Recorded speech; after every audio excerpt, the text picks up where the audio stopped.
네, 서울 양평고속도로 사업 관련해서 양평군청 공무원과의 대화 내용을 녹음한 뒤에 그 내용을 한 언론사에 공익 제보했던 군 의원이 있습니다. 군의회 의원이죠. 양평군 의회 의원. 그분의 이름은 여현정인데요. 갑자기 제명이 됐어요. 품위 손상이라고 하는 이유로. 자, 선출직 군 의원인데 왜 공익 제보한 것이 품위를 손상하는 것인지, 그렇다고 해서 제명 결정이 내려질 수 있는 것인지, 양평군의회 의정사상 처음 있는 일이라고 하는데요. 도대체 무슨 일이 벌어졌던 것인지 한번 알아보고 싶습니다. 당사자를 직접 모셨죠. 어떤 상황인지, 그것이 의미하는 정치적인 함의는 무엇인지 한번 여쭤보도록 하겠습니다. 여현정 의원 모시겠습니다. 어서 오십시오. 안녕하세요. 네. 자, 본격적으로 이 상황에 대한 이야기를 나누기 앞서 우선 9월 1일자로 양평군 의원으로서의 그런 거는 박탈이 됐습니다. 네네. 네. 자, 본격적인 이야기를 한번 해보기 전에 어떠한 내용의 공익 제보가 있었는지 녹취를 먼저 듣고 이야기를 나눠보도록 하겠습니다. 그러니까 저는 이게 다른 협의 요청이 2차, 3차도 있었고, 이 도로 말고 다른 사업 관련해서도 관계기관에 이제 협의 요청을 할 텐데, 유난히 짧아요. 18일 날 요청하고 29일 날 달래요. 그래서 국토부가 전략환경 영향평가를 할 때는 4만은 없고 1, 2안만 가지고 비교를 했더라고요. 제가 봤거든요. 그러니까 저도 그쵸? 이게 솔직히 네. 말해서 네. 이안이 왜 선정되는지 저희도 몰라요. 몰라요. 이안이 왜 선정됐는지. 모르죠. 그냥 그게 내려왔기 그러니까 때문에. 공교롭게도 네. 종점이 네. 대통령 그 처가 땅에 인접해 있기 때문에. 그건 솔직히 진짜 솔직히 지금- 말씀드리면 올해 들어서도 저는 몰랐어요. 5월달까지. 그러니까요. 거기 그런 땅이 있는지. 그러니까. 그러면 이안 사만이 등장한 이유는 뭐예요? 갑자기 병산리 인근으로 제이씨가 나타난 이유는 뭔지. 이제 좀 더 효율적인 안이 뭔지를 이제 몇 개를 제시해야 네. 국토부에서도 검토가 하나 가능하지. 근데 이렇게 네. 하나만 해놓으면 네. 뭐 나중에 그래서? 뭐 이게 맞니 틀리니 여러 가지 논란에 휩싸일 수도 있고 해서 네. 저희가 이제 합리적인 안을 검토를 하다 보니 네. 그러니까 그 차원에서 이안이 또 이제 나왔고 그 사만은 네. 이제 사실 뭐 우리 뭐 국장님이나 뭐 네. 이렇게 좀 뭐 제시를 하고 이러면 아, 어떨까라고 그렇게 얘기했던 게 해가지고. 있어요. 예. 네, 지난 7월 4일에 이 양평고속도로의 노선이 갑자기 바뀌게 된 것과 관련해서 네. 엄청난 이제 이슈가 있으니까 당연히 양평군 의원이신 의원님께서 무슨 일이 벌어진 건지 알아보기 위해서 양평군 도로건설 팀장하고 전화를 하신 겁니다. 거기에서 물어봤어요. 1안, 2안, 3안. 여기서 갑자기 2안으로 바뀐 이유가 도대체 뭐냐? 이 녹취록의 요점은 그 도로건설 팀장이 모르겠어요. 솔직히 저도. 이게 핵심이었습니다. 네네. 네, 그리고 2안, 3안으로 또 요청한 다른 얘기들도 많이 있었다. 근데 나는 왜 그랬는지 솔직히 잘 모르겠다. 근데 알아보니 대통령 처가의 땅에 인접해 있었기 때문에 뭔가 좀 의심스러운 부분이 있는 것 같다. 요 정도가 사실은 이제 이 내용의 전부 다입니다. 그러니까 우리 여현정 의원께서 그럼 도대체가 2안하고 3안은 왜 나온 거냐? 왜 나온 거냐? 갑자기 왜 얘기되지도 않았던 것을 갑자기 갑툭 튀어나왔냐? 이렇게 물어본 거예요. 그게 끝이에요, 사실은. 네. 자, 근데 그 질문은 대한민국에 있는 수많은 국민들이 모두 다 궁금해하는 것이었기 때문에 당연히 그 팀장에게, 담당 팀장에게 물어보는 것이 맞는 거였죠. 그렇죠. 그러니까 의원님께서 전화해서 사실관계 확인을 했고 이거는 좀 알려야 되겠다. 이들도 모른다고 하더라. 그렇게 해서 더 탐사에 제보를 하시게 된 겁니다. 자, 국토부에서 뭐라고 했냐면 양평군 의견을 수렴해서 종점을 변경했다고 해명했는데 알고 봤더니 진짜 확인해봤더니 그게 아니었던 거예요. 그들도 나는 몰랐다 이렇게 말했던 거예요. 얘기 좀 해주시죠. 네, 제가 담당 팀장하고 제 사무실에서 업무 보고를 받는 자리에서 대화를 녹음한 겁니다. 전화 통화는 아니고요. 네. 근데 그러니까 예, 전화로 통화한 게 아니라. 네네. 예. 이렇게 업무 보고를 받는 자리에서 대화 내용을 녹음한 거고요. 그 날짜도 7월 4일이었습니다. 그래서 7월 6일 백지화 선언을 했기 때문에 그 이전에 그냥 일상적으로 그리고 이게 지역에서 뭐 전국적으로 이슈가 되고 있는 상황에서 또 갑자기 변경된 그 종점 인근에는 대통령 일가의 부동산이 축구장 3개 규모로 존재하고 있었고 당연히 국민적 의혹을 살 수밖에 없는 상황이었습니다. 그래서 그간에 어떤 경로로 이 새로운 노선이 등장했는지에 대한 게 주목되고 있었고 국토부에서는 그 이유를 양평군의 의견 때문이다라고 계속 주장해 왔기 때문에 제가 이제 담당 공무원에게 방금 그 내용에 확인하는 과정이었죠. 네, 내용을 확인하는 과정이었고요. 그 과정에서 2안 3안에 대해서는 양평군이 그렸는데 이게 6일 만에 그려져서 올라갑니다. 그렸는데 국장님 문제의 도로건설 국장님께서 한번 해보면 어떻겠냐라는 이야기도 있었고 특히나 이제 3안 같은 경우는 별 의미도 없고 그 이후에도 이 노선이 검토되지조차 않는 안이었는데 그 국장님에 의해서 등장했다라는 사실 그리고 그 종점 변경안인 2안에 대해서도 뭐 국장님이나 과장님하고 같이 한번 그려봤다 이런 답변이 나왔습니다. 그리고 이런 의견을 제시하는 과정에서 주민들의 의견 수렴이 전혀 없었다라는 내용도 포함되어 있었고요. 가장 중요한 거는 올해 5월 공식 발표가 될 때까지 저랑 대화했던 담당 팀장조차도 사실은 이게 왜 나왔는지 모르겠어요 라는 답변도 있었고요. 그래서 많은 그 의혹을 해결할 수 있는 좀 키가 담겨 있다라는 생각이 들어서 제가 언론사에 제보를 한 겁니다. 그게 이제 품위 유지를 네, 품위를 손상하고 품위 유지 의무를 위반했다라는 이유로 징계 이유가 되어 있었더라고요. 자, 그러니까 1안하고 2안하고 3안이 있었다는 거예요. 1안은 뭐였어요, 원래? 1안은 이제 처음에 예비 얘기했던. 타당성 조사를 통과했던 노선에 IC만 하나 설치하고 종점은 변동이 명하지 없는 않은. 안이었어요. 네. 중간에 이제 IC 하나 설치해서 네. 연결을 더 좋게 하는 그런 그렇죠. 흐름을 주민들의 좋게 하는, 요구를 조금 더 반영한. 적극적으로 반영한. 그리고 2안하고 3안은 뭡니까, 그러면? 이 안이 바로 그 문제의 국토부 안으로 좀 둔갑이 된 종점이 강상면으로 변경되는 안이었습니다. 그 아니었고. 네. 3안은 그럼 뭡니까? 3안은 좀 애매해요. 애매한 거고 네. 그 이후에도 3안에 대해서는 특별히 언급이 다뤄지거나 언급되지 않았기 때문에 별 의미는 없습니다. 네. 자, 이런 것들이 도시건설국장이 주도적으로 해서 변경된 것 같더라. 네, 네. 이겁니까? 그 대화 녹음 속에서도 네. 도시건설 우리 국장님께서 한번 해보자라고 했고 그래서 이 주무부서에서 6일 만에 그려졌다라고 네. 계속 주장을 해왔던 거기 때문에 또 이 도시건설국장에게 저희가 주목하는 이유는 네. 이게 2022년 7월경에 이루어지는 일인데요. 22년 7월 1일에 정권이 민주당에서 국민의힘으로 양평군이 바뀌면서 이런 일련의 이상한 일들이 벌어집니다. 그 중에 하나가 이 도시건설국장이 그 전진성 군수 취임 6일 만에 갑자기 원포인트 승진을 합니다. 과장에서 국장으로. 네. 근데 이게 중요한 건 이 네. 안철영 국장이 2021년 겨울에 그 공흥지구 문제 때문에 또 양평이 한참 시끄러웠던 적이 공흥지구, 있습니다. 그 네네. 바로 대통령 장모, 장모, 네. 최은순 씨가 개발 사업을 해서 막대한 수익을 올렸다는. 맞습니다. 근데 그 과정 중에 엄청난 특혜가 있었다라고 얘기되어지는. 맞습니다. 그 공흥지구. 그 공흥지구 사건으로 당시 수사 중에 있었습니다. 왜냐하면 사업 시한을 불법으로 연장해주고 아까 말씀하신 특혜라는 것이 그 100억이 넘는 개발 수익을 남겼음에도 개발 부담금을 한 푼도 내지 않았던 그 초유의 이 부동산 특혜 사건이었거든요. 그 사건으로 기소가 됐어요, 최근에. 그리고 당시에는 수사 중에 있었는데 통상 수사 중에 있으면 직위를 해제하거나 징계 처리가 있어야 되는데 오히려 승진을 합니다. 혼자 단독으로. 그래서 그렇게 승진을 하고 이 서울양평 고속도로의 행동대장을 맡아서 좀 추진해온 것이 아닌가라는 의심이 드는 부분이 있습니다.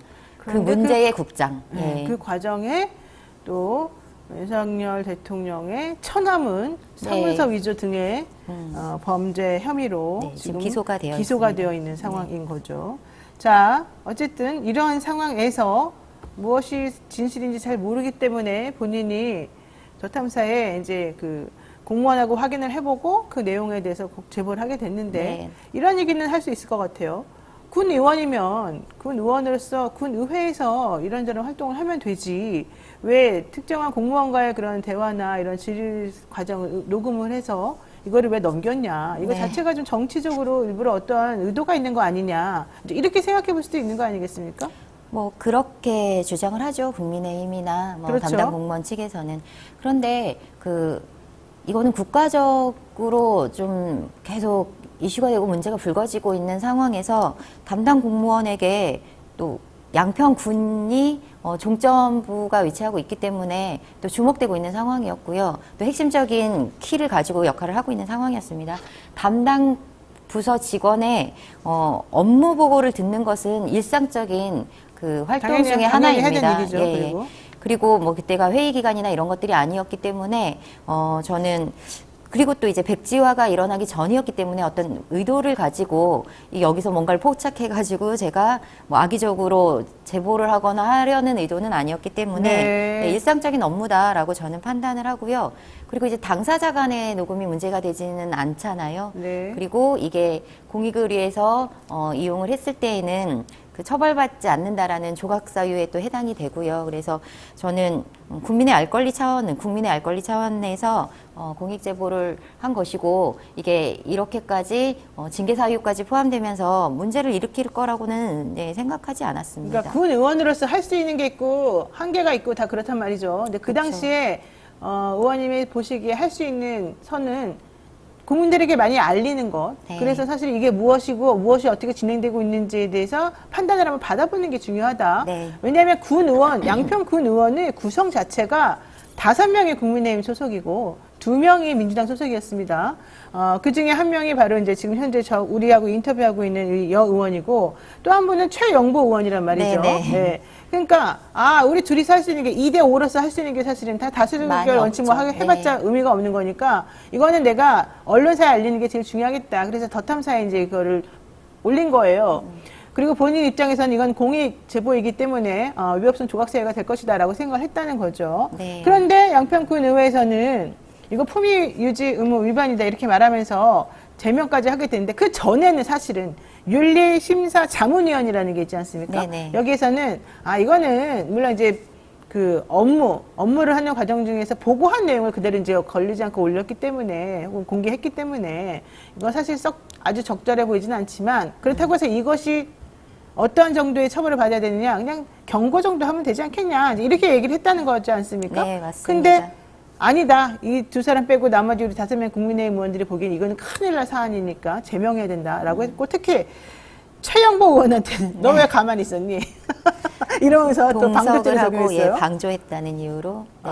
그래서 지난 1일이죠. 9월 1일 윤리위원회가 열렸고 여기서 제적 의원 7명 중에서 더불어민주당 소속 의원 2명 뺀 나머지 5명의 국민의힘 의원들 전부가 모여서 만장일치로 제명 의결이 나왔고요. 이게 양평군의회 사상 처음이었는데 그러니까 윤리심사자문위원회에서 경고가 적당하다고 했음에도 불구하고 그런 거 다 무시됐다. 이런 얘기를 알 수 있겠습니다. 네. 자, 그러고 나니까 사실은 이제 그 전부터 이거 좀 말이 안 된다. 군 의원으로서 할 일을 했는데 왜 이러느냐라고 하는 그런 그 주민들, 네. 그 군민들, 예, 그분들의 또 의견도 있지 않았어요? 그렇죠. 지금 사실상은 이 제명 결정이 난 이후에 여론이 오히려 좀 이쪽으로 많이 돌아서고 또 국민들이 다시 이 문제에 대해서 관심을 가지고 또 함께하는 사람들 많이 늘어났고 전국적으로도 지지들을 많이 보내주고 있습니다. 그래서 네. 탄원서를 좀 받고 있는데요. 지금 한 3일째 되는데 약 5,000명 가깝게 많이 하셨네요. 탄원해 주셨습니다. 그런데 제명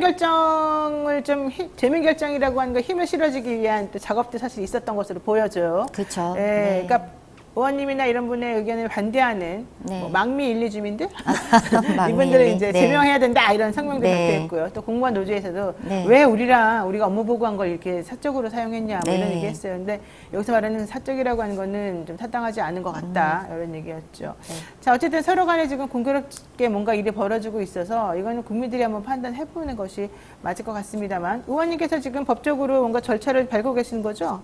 네, 지금 어제 그 효력정지 가처분 신청하고 징계무효 본안 소송을 진행하기 위해서 법원에 신청서를 제출했습니다. 네. 뭐 가처분은 좀 빨리 될 것 같기도 하고 본안은 좀 오래 걸릴 것 같기도 네. 하고 앞으로 지난한 그런 또 여러 가지 작업이나 이 고초가 예상이 되고 그렇죠. 있습니다만. 네. 자, 이제 그건 이제 그렇고요. 중요한 건 이거죠. 서울 양평고속도로에 대해서 지금 현재 네. 정말로 주민들이 원하는 건 무엇이냐. 정말로 이 예비 타당성 조사까지 다 마친 이 상태에서 어떻게 하는 것이 가장 가성비 좋게 효율성 있게 현재 문제를 해결하는 것이냐 이제 이 부분이 사실은 네. 이제 우리가 확인해 봐야 될 부분입니다. 자, 어떻게 지금 가는 것이 맞습니까? 이 서울 양평 고속도로 사업은 건설 사업은 목적 자체가 그 6번 국도의 정체를 해소하고 그리고 또 한 가지가 그 서울 춘천 고속도로까지 연결을 하면서 동서축을 잇는 광역 교통망 해소, 정체 해소까지 좀 기여해야 된다라는 그 사업이었습니다. 그리고 사실상 15년 동안 양평군에서는 양서를 종점으로 하는 이 고속도로 사업에 대해서 이견이 없었습니다. 아, 그래요? 네. 그리고 2019년부터 21년까지 2년간 어렵게 예타를 통과하고 양평 군민들은 드디어 이제 6번 국도 정체를 해소하는 고속도로가 건설된다라는 기대감과 이런 환영의 분위기가 계속적으로 있었어요. 그런데 갑자기 5월 8일에 국토부에서 공식적으로 전략환경 영향평가 항목 결정 사항을 보고하면서 변경안이라는 강상종점 노선이 나온 거예요. 근데 이제 노선이 설령 어떤 문제가 있어서 변경된다고 하려면 원래 예타를 통과한 노선이 결정적인 무슨 결함을 가지고 있거나 주민들이 아주 강하게 반발을 하거나 이런 것들이 좀 명분이라도 있어야 되는데 그런 것들이 양평군에서 전혀 없었습니다. 아, 그래요? 네, 갑자기 툭 튀어나온 거 맞고요. 그렇다고 하면 또 변경된 노선이 원한 노선보다 경제적으로 또 환경적으로 여러 가지 부분에서 아주 우수하다라는 검증은 있어야 되지 않겠습니까? 네. 그런데 국토부는 BC 분석값도 발표하지 못했고 변경안에 대해서 그리고 환경평가 과정이 공정하지 않았다라는 증거들도 계속 드러나 있고요. 최근에 이 천준호 의원님이 얘기하신 교통량 분석의 불공정성이라든지 그 비용 계산에 있어서의 문제점 이런 것들로 봤을 때 변경안으로 밀어붙이기 위해서 온갖 구실과 거짓말을 계속 대고 있는 것뿐이지 변경안으로 가야 할 어떠한 이유도 없습니다. 종점에 대통령 일가의 부동산이 존재하고 있는 것 이외에는 저희는 아무것도 없다라고 그러면 판단합니다. 아까 갑툭튀 말씀하셨는데 그러면 2안이든 3안이든 현실적으로 그러한 안이 결정되기 전에 네. 무슨 공청회가 열린다던가 네. 주민들하고 서로 대화를 해본다든가 아니면 다른 종류의 여러 가지 대안들이 모색이 됐다라든가 혹은 이란이 정말 문제다라고 하는 그쵸. 문제의식이 있었다거나 그런 것들은 없었다는 얘기입니까? 일단 양평군에서는 전혀 없었습니다. 아. 변경 노선을 양평군 담당 부서에서 단 6일 만에 그려서 올렸다. 그게 전부입니다. 아. 근데 나중에는 확인됐죠. 양평군에서 자체적으로 그린 게 아니라 네. 용역사에서 그렸다라고 했다가 최근에 그 국토위원회에서 원희룡 장관이 국토부의 지시로 네. 라는 답변을 했지 않습니까? 네, 네, 네. 한준호 의원의 질의에 그렇기 때문에 이 변경 노선은 국토부에 혹은 국토부에 숨어있는 더 큰 세력의 작용이 있었지 않았나 저는 이런 그렇게 의심이 보시는군요. 듭니다. 네. 근데 이제 그렇게 합리적인 의심을 해보는 분들이 사실은 좀 많이 있어서 네. 그걸 좀 밝혀보고 싶다. 네. 이게 또 밝혀야 할 것 밝혀야 같습니다. 한다. 반드시. 네. 이게 또 요점입니다. 네. 이런 가운데 우리 원희룡 국토부 장관님 양평을 지역으로 해서 출마하겠다 이런 얘기 나왔어요. 예. 야, 이건 또 어떻게 보세요? 사실 이 고속도로를 둘러싸고는 양평군에서 마치 노선 갈등으로 보여지는 것 같았어요. 한 2달 동안 이제 종점 2개를 두고 주민들은 또 갈등하고 대립을 했고. 네. 근데 중요한 거는 이제 양평 군수를 비롯한 양평군과 국민의힘에서 변경안을 밀어붙이기 위해서 그 관이 주도로 서명을 받거나 집회를 하거나 또 이제 공무원까지 동원해서 민주당 상임 방문을 가거나 이런 좀 왜곡된 여론 조성이 있었습니다. 그래서 마치 양평군 주민들은 변경안을 지지하는 것처럼 오보도 되고 이런 상황이었습니다. 그러니까 원희룡 장관은 당연히 양평군은 본인이 제시한 국토부안에 대한 지지가 높을 것이다라는 오해와 착각을 하고 있는 게 아닌가. 이거는 그래서 제가, 예. 그래서 양평을 좀 우습게 보고 네. 양평 가면 양평이 또 전통적으로 보수세가 강하기는 그렇죠, 했습니다. 그래서 그렇죠. 예, 양평에 대한 좀 무시, 양평을 우습게 보고 출마를 하겠다. 또는 이 고속도로 문제에 총대를 메고 그 지역 현장으로 가서라도 내가 해결하겠다라는 의지를 보여주겠다는 게 아닌가 하는 생각도 좀 듭니다. 그렇군요. 사실 우리 의원님은 오랫동안 시민단체 활동을 네. 해온 걸로 알고 있어요. 네, 네. 예. 어떤 활동을 해오셨던 거죠? 네, 이제 지역에서 한 10년 동안 시민단체 활동을 하면서 시민운동 했고요. 제가 교육희망 네트워크에서 시작을 해서 그 세월호 참사가 일어났을 때 그 주위에 있는 이제 학부모들이나 엄마들과 함께 단체를 하나 만들어서 세월호 진상규명 활동을 했습니다. 그러다가 2015년에 양평경실련, 그러니까 경실련 양평지부가 창립될 때 네. 네, 사무국장으로 활동을 시작했습니다. 지난 10년 동안 세월호 진상규명 활동, 화산경마장 반대 서명, 중앙산 무궁화호 감축 반대 운동, 네. 면생리대 무상보급 운동, 네네. 양평공사 조직변경 사회적 합의안 마련을 위한 범국민대책위원회 활동 등 NGO 활동을 주로 많이 네. 해 오셨었군요. 자, 이거 그냥 제가 질문을 간단하게 네. 하는 건데 강상면 분들이 싫어하겠어요? 강상면 분들이 뭐 싫어하는 정도가 아니었죠. 주민 네. 소환하겠다. 네, 왜냐면 예. 강상면에 네, 지역구입니다. 지역구잖아요. 제가. 이게 네. 나 지역구거든요, 네, 네, 거기가. 맞습니다. 네. 근데 처음에는 강상면 주민들한테 항의도 많이 받고, 근데 그 강상면 주민이라고 하는 게 뭐 이장님들이나 지역의 이제 그 토분들, 네, 토호 세력들. 네네, 토 세력들을 중심으로 그런 항의들이 좀 있었고요. 뭐 협박도 하셨습니다. 아이고, 뭐니나. 예, 재선은 안 할 물건 건가 나갔다. 보지 뭐 이러면서 협박도 하셨는데 그게 전부가 아니었고 실제로 진실을 밝히는 게 더 중요하죠. 제가 뭐 그렇게 위해서 거짓말을 알고도 눈 감을 수는 없다 뭐 이런 생각이 들고요. 네. 좀 그 7명의 의원들 중에 5명이 국민의힘이고 2명이 민주당인데 이렇게 구성비가 안 맞으니까 사실 힘도 못 쓰겠어요. 네, 입법 활동 하나도 자유롭게 네, 하지 되지 않을 못하는 것 같아요. 1년을 보냈습니다. 네. 알겠습니다. 중요한 건 숫자군요. 여러분, 중요한 건 숫자다. 네. 자, 원희룡 국토부 장관 양평 출마설이 제가 보기엔 좀 거의 막 기정사실화되는 느낌이 좀 듭니다만 또 네. 잘 될지는 잘 모르겠고. 모르겠습니다. 워낙에 양평에는 김성교라는 그렇죠. 제왕적 권력을 가진 근데 사람이 김성교 있어가지고요. 의원은 지금 또 문제가 되고 있지 않습니까? 그 공공지구 의원직, 관련해서도 네, 그렇고. 공공지구 관련해서 네. 저희가 수요일에 그 추가 고발을 했습니다. 이거는 뭐 횡령 배임 사기 어마어마한 비리를 모두 내포하고 있기 때문에 네. 저희가 고발도 했고 또 의원직도 박탈돼서 현재는 뭐 의원도 아닌 상황입니다. 네, 알겠습니다. 자, 여기까지 말씀 나눠야 될 것 같군요. 여현정 전 양평군 의원과 지금까지 말씀 나눴습니다. 고맙습니다. 네, 고맙습니다.